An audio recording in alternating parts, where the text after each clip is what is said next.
insultni davolash jarayonlari haqida gap ketganda juda ko'pchilik hayron bo'lib garantiya so'rashadi. Endi bu odamzodga xos tabiiy holat.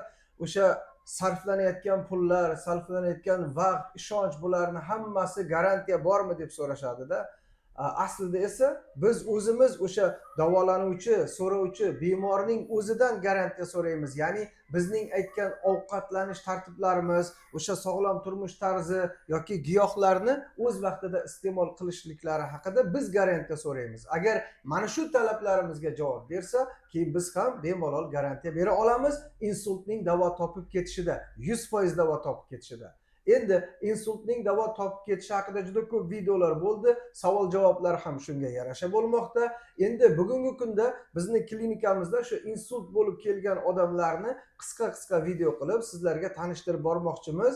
Endi bizda bo'layotgan o'sha muolajalarning barchasi, ya'ni hijama qilishlik, klizma, masajlar, asalli masaj yoki zuluk qo'yishliklar, har xil berilayotgan giyohlar yoki to'g'ri ovqatlanish, umumiy mana shunday davolanishlar haqida bu yerga kelgan odamgina tushunishi mumkin. Buni sizlarga batafsil aytib berishga qiynalamiz.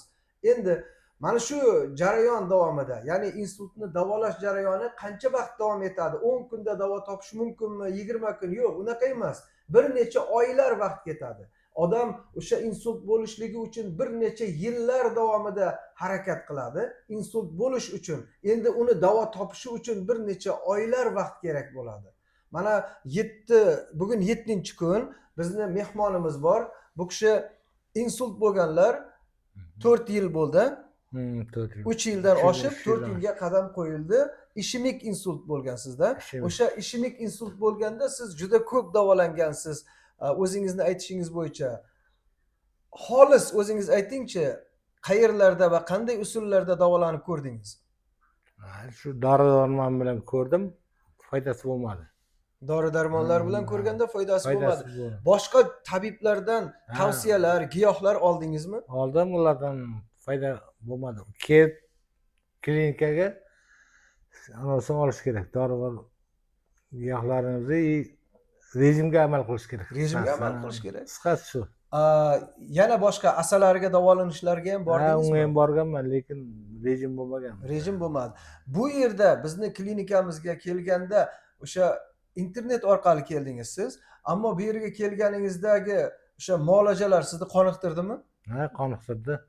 Qoniqtirdi. Endi asosiy bu yerda bo'layotgan jarayon o'sha davolanishni kompleks qilib olib borishlik. Ya'ni giyohlar, vannalar, hijamalar, zuluklar yoki boshqa elektroforez yoki elektromassajlar umumiy kompleks qilib davolanganda natija yaxshiroq. Natija bor.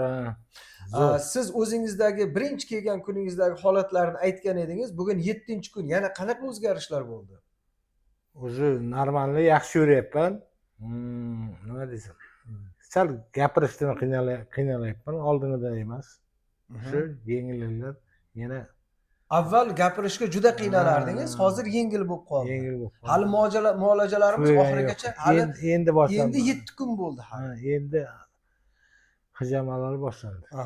Giyohlarni o'z vaqtida ichib boryapsiz. Ichyapmiz. Giyohlar uyga borganda ham davom ettirasiz. Sog'lom turmush tarziga amal qilsa, albatta barcha kasalliklardan qutulib ketish mumkin.